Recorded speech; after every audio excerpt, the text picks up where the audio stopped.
অ্যারিস্টটলের একটা বেশ কঠিন চ্যালেঞ্জ দিয়ে আজকের আলোচনাটা শুরু করা যাক। হ্যাঁ, বলুন। উনি বলেছিলেন যে কেউ রেগে যেতে পারে, এটা নাকি খুব সহজ, কিন্তু সঠিক মানুষের ওপর সঠিক পরিমাণে, সঠিক সময় আর সঠিক কারণে রাগ করা, এটা কিন্তু মোটেও সহজ নয়। আর এই কঠিন কাজটা করতে পারার ক্ষমতাই হয়তো আবেগজনিত বুদ্ধিমত্তার একেবারে মূল ভিত্তি, তাই না? ঠিক, এখানেই আমরা ঢুকতে চাই। আজকে আমরা এমন একটা বই নিয়ে কথা বলবো যা অনেকের চিন্তা ভাবনা হয়তো একেবারে বদলে দিয়েছে, ড্যানিয়েল গোলম্যানের ইমোশনাল ইন্টেলিজেন্স। হুম। আমরা তো সবসময় শুনে এসেছি যে জীবনে সফল হতে গেলে ভালো ছাত্র হতে হবে, আইকিউ বেশি থাকতে হবে।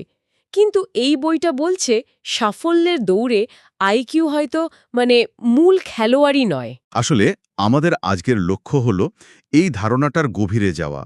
আমরা গোলম্যানের বই থেকে কিছু অবিশ্বাস্য বাস্তব জীবনের গল্প আর কিছু চমকপ্রদ বৈজ্ঞানিক গবেষণার সাহায্য নেব। ঠিক। এটা বুঝতে যে কিভাবে আমাদের আবেগ, আমাদের সিদ্ধান্ত, আমাদের সম্পর্ক, এমনকি আমাদের স্বাস্থ্যকেও নিয়ন্ত্রণ করে। এটা অনেকটা আমাদের ভেতরের অপারেটিং সিস্টেমটাকে বোঝার মতো। দারুণ একটা তুলনা। তাহলে চলুন শুরু করা যাক একটা অসাধারণ গল্প দিয়ে। ঘটনাটা টোকিওর এক ট্রেনের। আচ্ছা। বিকেলে এক বিশাল দেহী মাতাল শ্রমিক ট্রেনে উঠে রীতিমতো হুল্লোস্থুল শুরু করে দিল।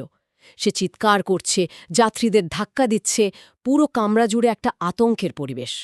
ভাবা যায় পরিস্থিতিটা। আমি তো হয়তো ভয়েই জমে যেতাম। বেশিরভাগ মানুষই তাই করত। কিন্তু সেই ভিড়ের মধ্যে একজন ৭০-এর কোঠার জাপানি বৃদ্ধ বসেছিলেন। সবাই যখন আতঙ্কিত, উনি উঠে দাঁড়ালেন এবং খুব শান্ত বন্ধুত্বপূর্ণ গলায় লোকটিকে ডাকলেন। কি বলে ডাকলেন? উনি বললেন, এই যে, তুমি কি খাচ্ছিলে?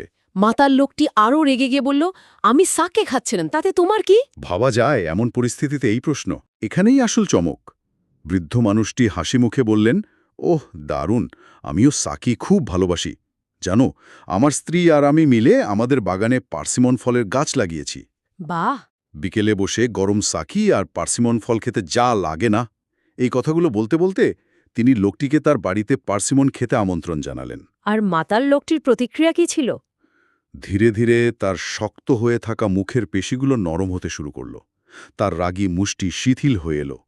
সে কাঁদতে কাঁদতে বলতে শুরু করল যে তার স্ত্রী মারা গেছে, সে চাকরি হারিয়েছে এবং তার জীবনের লজ্জা ছড়া আর কিছুই নেই। বলেন কি? কয়েক মিনিটের মধ্যে যে লোকটি পুরো ট্রেনকে সন্ত্রস্ত করে রেখেছিল, সে একজন বৃদ্ধের কাঁধে মাথা রেখে কাঁদছিল। প্রশ্ন হলো, এটা কিভাবে সম্ভব হলো?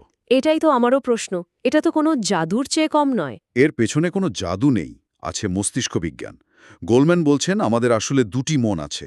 একটা হলো আমাদের যুক্তিবাদী মন, থিঙ্কিং মাইন্ড। যেটা দিয়ে আমরা চিন্তা করি, বিশ্লেষণ করি। একদম।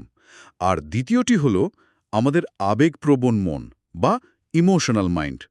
চরম উত্তেজনার মুহূর্তে এই আবেগপ্রবণ মন, বিশেষ করে অ্যামিগডালা নামের একটা ছোট্ট অংশ, আমাদের যুক্তিবাদী মস্তিষ্ককে পুরোপুরি পাশ কাটিয়ে দেয়। ও, মানে নিয়ন্ত্রণ নিয়ে নেয়? হ্যাঁ, নিয়ন্ত্রণ নিয়ে নেয়। গোলম্যানের নাম দিয়েছেন ইমোশনাল হাইজ্যাকিং। Emotional hijacking. বাহ, শব্দটা বেশ নাটকীয়। মানে আমাদের আবেগ আমাদের মস্তিষ্ককে জিম্মি করে ফেলে। ঠিক তাই। এটা আক্ষরিক অর্থেই একটা ছিনতাই। এর একটা ভয়াবহ উদাহরণ হলো রিচার্ড রবেলসের ঘটনাটা। সে ছিল একজন চোর, যে এক অ্যাপার্টমেন্টে চুরি করতে ঢুকেছিল। হুম। কিন্তু সেখানে থাকা দুই মহিলা তাকে দেখে ফেলে। ধরা পড়ার ভয়ে সে এতটাই ক্ষিপ্ত আর আতঙ্কিত হয়ে পড়ে যে সে কিছু বোঝার আগেই দুই মহিলাকে নির্মমভাবে হত্যা করে। কি সাংঘাতিক! বহু বছর পর যখন তাকে জিজ্ঞাসা করা হয়েছিল, সে বলেছিল, আমার মাথাটা যেন ফেটে যাচ্ছিল, আমার উপর অন্য কিছু নিয়ন্ত্রণ ছিল, আমার নিজের না। তার মানে তার অ্যামিগডালা সক্রিয় হয়ে গিয়েছিল। একদম। অ্যামিগডালা হলো আমাদের মস্তিষ্কের অ্যালার্ম সিস্টেম। বিপদ দেখলেই এটা শরীরকে লড়াই করো অথবা পালাও মোড়ে নিয়ে যায়। যুক্তিবাদী মন কিছু ভেবে ওঠার আগেই। আচ্ছা। সেই জাপানি বৃদ্ধটি আসলে মাতাল লোকটির অ্যামিগডালাকে শান্ত করেছিলেন। তিনি ঝগড়া না করে সহানুভূতির মাধ্যমে তার যুক্তিবাদী মনের সাথে আবার সংযোগ করিয়ে দিয়েছিলেন। আচ্ছা, তাহলে আবেগ আমাদের এভাবে নিয়ন্ত্রণ করতে পারে। কিন্তু আমরা তো সবসময় শুনে এসেছি যে বুদ্ধিমান মানুষরাই জীবনে সফল হয়। তাহলে এই আবেগের ভূমিকাটা ঠিক কোথায়? ঠিক। ফ্লোরিডার জেসন এইচকের ঘটনাটা শুনলে তো এই ধারণাটাকেই প্রশ্ন করতে ইচ্ছে করে। জেসন ছিল একজন তুখোড় ছাত্র, হার্ভার্ডে পড়ার স্বপ্ন দেখত? অর্থাৎ তার আইকিউ নিয়ে কোনো সন্দেহের অবকাশ ছিল না। একেবারেই। কিন্তু পদার্থবিজ্ঞানের এক কুইজে সে ৮০ পায়, মানে বি গ্রেড। এই একটা বি গ্রেড পেয়ে তার মনে হলো তার হার্ভার্ডে যাওয়ার স্বপ্ন চুরমার হয়ে গেল। ও, এরপর সে যা করল তা অবিশ্বাস্য। সে একটা কাঁসাইয়ে ছুরি নিয়ে স্কুলে গিয়ে তার শিক্ষককে আক্রমণ করে বসে। বলেন কি? জেসনের ঘটনাটা আমাদের চোখে আঙুল দিয়ে দেখিয়ে দেয় যে একাডেমিক বুদ্ধিমত্তা বা আইকিউ জীবনের সব ক্ষেত্রে সাফল্যের নিশ্চয়তা দেয় না। গোলম্যানের বইয়ের সবচেয়ে বড় দাবিগুলোর একটি হল, কি সেটা? গবেষণা অনুযায়ী জীবনের সাফল্যে আইকিউ এর অবদান মাত্র 20%। ১ মিনিট, মাত্র ২০%? এটা তো বিশ্বাস করা কঠিন। তার মানে কি দেশের সেরা বিশ্ববিদ্যালয়ের সেরা ছাত্রটিও জীবনে পিছিয়ে পড়তে পারে? ঠিক তাই, যদি সে তার আবেগ নিয়ন্ত্রণ করতে না শেখে। বাকি 80% নির্ভর করে অন্যান্য ফ্যাক্টরের উপর, যার একটা বিশাল অংশ হল এই আবেগজনিত বুদ্ধিমত্তা। আচ্ছা। হার্ভার্ডের একটা বিখ্যাত গবেষণায় 1940-এর দশকে ছাত্রদের কয়েক দশক ধরে পর্যবেক্ষণ করা হয়েছিল। দেখা গেল যারা পরীক্ষায় সবচেয়ে ভালো ফল করেছিল তারা মধ্যবয়সে তাদের কম স্কোর করা সহপাঠীদের তুলনায় বেতন বা জীবনের সন্তুষ্টির দিক থেকে বিশেষ কোনো যোগেশ্বর্য পায়নি। এখান থেকে প্রশ্নটা ওঠে, তাহলে সাফল্যের জন্য আর কি লাগে? ঠিক, আর সেই অন্য দক্ষতার মধ্যে সবচেয়ে গুরুত্বপূর্ণ একটি হল আত্মনিয়ন্ত্রণ। এই প্রসঙ্গে আমার একটা বিখ্যাত পরীক্ষার কথা মনে পড়ছে। বাচ্চাদের সামনে মার্শমেলো রেখে কি একটা পরীক্ষা ছিল না? আপনি মার্শমেলো টেস্টের কথা বলছেন? স্ট্যানফোর্ডের গবেষক ওয়াল্টার মিশেলের করা অসাধারণ একটা পরীক্ষা। হ্যাঁ হ্যাঁ, ওটাই। ব্যাপারটা ঠিক কী ছিল? ৪ বছর বয়সী শিশুদের একটি ঘরে বসিয়ে তাদের সামনে একটি মার্শমেলো রাখা হয়। তাদের বলা হয়, তুমি চাইলে এখনই এটা খেয়ে ফেলতে পারো। কিন্তু যদি আমি ফিরে আসা পর্যন্ত, মানে ধরো প্রায় ১৫ মিনিট অপেক্ষা করো, তাহলে পুরস্কার হিসেবে তুমি ২টো মার্শমেলো পাবে। খুবই সহজ একটা পরীক্ষা, কিন্তু ফলাফল নিশ্চয়ই সহজ ছিল না। ফলাফল ছিল যুগান্তকারী। ১২ থেকে ১৪ বছর পর ওই শিশুদের যখন আবার খুঁজে বের করা হলো, তখন দেখা গেল যারা অপেক্ষা করতে পেরেছিল তারা অন্যদের তুলনায় অনেক বেশি সামাজিক, আত্মবিশ্বাসী এবং মানসিক চাপের সঙ্গে ভালোভাবে মানিয়ে নিতে পারছিল। এখানেই কি শেষ? আমি যতদূর জানি এর চেয়েও বড় একটা চমক ছিল। হ্যাঁ, সবচেয়ে আশ্চর্যের বিষয় হল যারা অপেক্ষা করতে পেরেছিল তাদের স্যাট পরীক্ষার স্কোর গড়ে ২১০ পয়েন্ট বেশি ছিল। অবিশ্বাস্য। কিন্তু একটা মার্শম্যালোর জন্য অপেক্ষা করার সাথে স্যাট পরীক্ষার স্কোরের সম্পর্কটা কি? খুব ভালো প্রশ্ন। সম্পর্কটা হলো বিলম্বিত তৃপ্তির ক্ষমতা। গোলম্যান একে বলছেন একটি মাস্টার অ্যাপটিটিউড বা প্রধান দক্ষতা। Master aptitude? হ্যাঁ, যে শিশুটি একটি মার্শম্যালোর জন্য অপেক্ষা করতে পারে সেই পড়াশোনার জন্য ঘন্টার পর ঘন্টা মনোযোগ দিতে পারবে বা একটা ভালো চাকরির জন্য বছরের পর বছর প্রস্তুতি নিতে পারবে। সে বর্তমানের ছোট আনন্দের জন্য ভবিষ্যতের বড় লক্ষ্যকে বিসর্জন দেবে না। আমার সামনে যদি এখন একটা গরম সিঙাড়া রাখা হতো, আমি বোধহয় 15 সেকেন্ডও অপেক্ষা করতে পারতাম না। তার মানে কি আমার ভবিষ্যৎ অন্ধকার? একদমই না, কারণ এই দক্ষতাগুলো শেখা যায়। আচ্ছা, আমরা তো আবেগের হাইজ্যাকিং আর আত্মনিয়ন্ত্রণের কথা শুনলাম, কিন্তু এই আবেগজনিত বুদ্ধিমত্তা কি শুধু এই দুটো জিনিসের মধ্যেই সীমাবদ্ধ? ভালো প্রশ্ন। এগুলো তো হিমশৈলের চূড়া মাত্র। মনোবিজ্ঞানী পিটার সালোভি এর একটা সম্পূর্ণ ফ্রেমওয়ার্ক দিয়েছেন, যেখানে মোট 5টি মূল দক্ষতার কথা বলা হয়েছে। আচ্ছা। যেমন আত্মসচেতনতা, আবেগ পরিচালনা, আত্মপ্রেরণা, সহানুভূতি এবং সম্পর্ক পরিচালনা। এর মধ্যে দুটো খুব গুরুত্বপূর্ণ বিষয় নিয়ে কথা বলা যাক। প্রথমটা হলো আত্মসচেতনতা।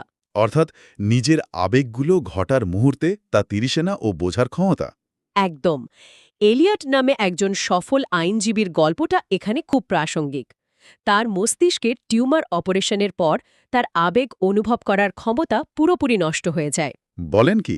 মজার ব্যাপার হলো তার আইকিউ, স্মৃতি বা যুক্তি দেওয়ার ক্ষমতা সবকিছু একেবারে ঠিকঠাক ছিল, কিন্তু সে কোনো সিদ্ধান্তই নিতে পারত না। কি রকম সিদ্ধান্ত?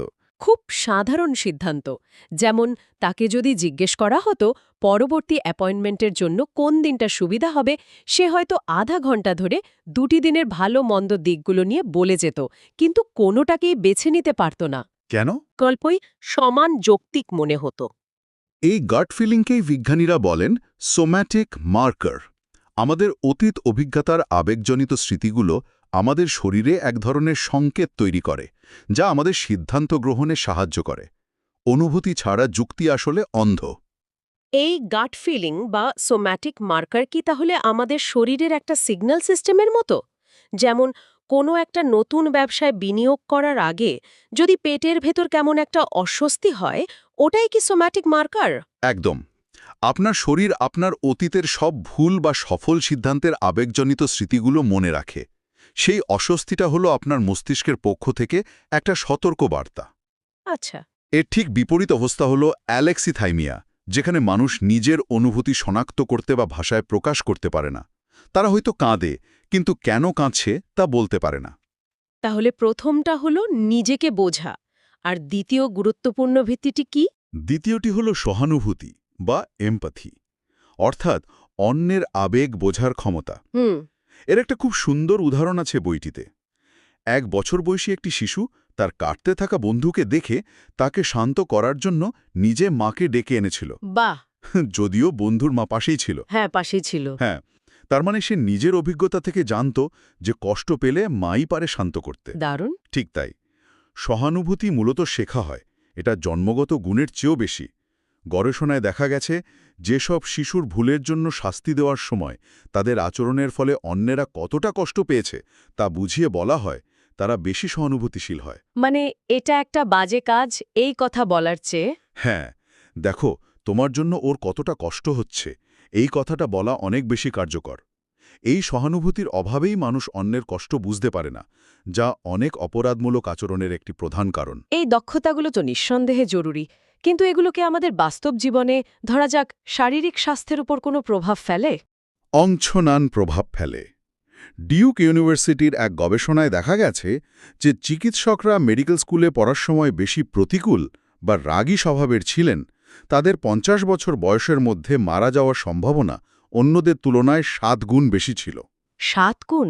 এটা তো এমন একটা পরিসংখ্যান যা আমাদের সবাইকে ভাবাতে বাধ্য করে। কিন্তু এর পেছনের বিজ্ঞানটা কি? এর পেছনে একটা আস্ত বিজ্ঞান আছে, যার নাম সাইকোনিউরো ইমিউনোলজি। নামটা তো বেশ কঠিন শোনালো। সহজ করে বললে এর মানে কি দাঁড়ায়? এটা কি এমন যে আমাদের মন খারাপ হলে শরীরেরও মন খারাপ হয়ে যায়? আপনি ঠিক ধরেছেন। সোজা কথায়, আপনার আবেগ, আপনার মস্তিষ্ক এবং আপনার রোগ প্রতিরোধ ক্ষমতা, এই তিনটি কিভাবে একে অপরের সাথে কথা বলে, সেটাই এই বিজ্ঞান আলোচনা করে। আচ্ছা। দীর্ঘস্থায়ী উদ্বেগ, রাগ বা দুঃখ আমাদের শরীরের রোগ প্রতিরোধ ক্ষমতাকে দুর্বল করে দেয়। কারণ মানসিক চাপের সময় আমাদের শরীর স্ট্রেস হরমোন নিঃসরণ করে, যা আমাদের ইমিউন সিস্টেমের কোষগুলোর কার্যকারিতা কমিয়ে দেয়। এর কোনো সরাসরি প্রমাণ আছে? অবশ্যই। কার্নেগি মেলন ইউনিভার্সিটির এক পরীক্ষায় কিছু সুস্থ ব্যক্তিকে ইচ্ছাকৃতভাবে ঠান্ডা লাগার ভাইরাসের সংস্পর্শে আনা হয়। এরপর দেখা যায় যারা বলেছিল যে তারা সম্প্রতি অনেক মানসিক চাপের মধ্যে ছিল, তাদের ঠান্ডা লাগার সম্ভাবনা অন্যদের চেয়ে অনেক বেশি ছিল। তার মানে মনের জোরটাই আসল। অনেকটাই তাই। অন্যদিকে আশাবাদ এবং দৃঢ় সামাজিক সম্পর্ক স্বাস্থ্যের উপর ইতিবাচক প্রভাব ফেলে। তাহলে পুরো আলোচনার পর আমার কাছে যেটা সবচেয়ে বড় টেকওয়ে মনে হচ্ছে তা হলো আবেগজনিত বুদ্ধিমত্তা মানে আবেগ চেপে রাখা বা অতিরিক্ত ভালো মানুষ হয়ে যাওয়া নয়। একদমই না, বরং এটি হলো নিজের এবং অন্যের আবেগ বোঝা এবং সেই আবেগগুলোকে তথ্যের উৎস হিসেবে ব্যবহার করে বুদ্ধিমত্তার সঙ্গে পরিস্থিতি পরিচালনা করা। অ্যারিস্টটলের সেই চ্যালেঞ্জে ফিরে যাওয়ার মতো। ঠিক, রাগ করাটা স্বাভাবিক, কিন্তু সেই রাগের প্রকাশ কিভাবে হবে তা নিয়ন্ত্রণ করাই হলো দক্ষতা। আর সবচেয়ে বড় কথা, এগুলো জন্মগত গুণের চেয়েও বেশি অর্জিত দক্ষতা। এগুলো চেষ্টা করলে শেখা সম্ভব। ঠিক তাই। বইটির একটি খুব শক্তিশালী বার্তা হল স্বভাবই নিয়তি নয়, মানে টেম্পারামেন্ট ইজ নট ডেস্টিনি। আমাদের শৈশবের অভিজ্ঞতা আমাদের মস্তিষ্কের গঠনকে প্রভাবিত করে, তাই শৈশব এবং কৈশোর হল আবেগজনিত দক্ষতা শেখার জন্য জীবনের সবচেয়ে গুরুত্বপূর্ণ সময়। যদিও এই শিক্ষা সারা জীবনই চলতে পারে। অবশ্যই। এই আলোচনাটা আমাদের একটা গভীর এবং কিছুটা উদ্বেগজনক প্রশ্নের দিকে নিয়ে যায়। গোলম্যান তার গবেষণায় একটি তথ্য তুলে ধরেছেন যে বর্তমান প্রজন্মের শিশুরা আগের প্রজন্মের তুলনায় আবেগগতভাবে বেশি সমস্যাগ্রস্ত। হ্যাঁ, তারা বেশি একাকী, বিষণ্ণ, রাগী এবং উদ্বিগ্ন। আর যদি এই আবেগজনিত দক্ষতাগুলো এতই গুরুত্বপূর্ণ এবং শেখা সম্ভব হয়, তাহলে এটা আমাদের শিক্ষা ব্যবস্থার অগ্রাধিকার নিয়ে একটা বড় প্রশ্ন তোলে। ঠিক। আমরা আমাদের ছেলেমেয়েদের গণিত, বিজ্ঞান, ইতিহাস শেখানোর জন্য প্রচুর সময় এবং অর্থ ব্যয় করি। কিন্তু তাদের আবেগ নিয়ন্ত্রণ বা সহানুভূতি শেখানোর জন্য কতটা করি? এটাই আজকের আলোচনার শেষে আমাদের শ্রোতাদের জন্য একটি চিন্তার খোরাক। ভাবুন তো, যদি প্রতিটি স্কুলে জীববিজ্ঞানের মতো আত্মবিজ্ঞান বা সেলফ সায়েন্স একটি আবশ্যক বিষয় হতো, যেখানে শিশুরা নিজেদের আবেগ নিয়ন্ত্রণ, অন্যের কষ্ট বোঝা এবং সুস্থ সম্পর্ক তৈরির মতো দক্ষতা শিখত, তাহলে আমাদের সমাজটা আজকে কেমন হতো?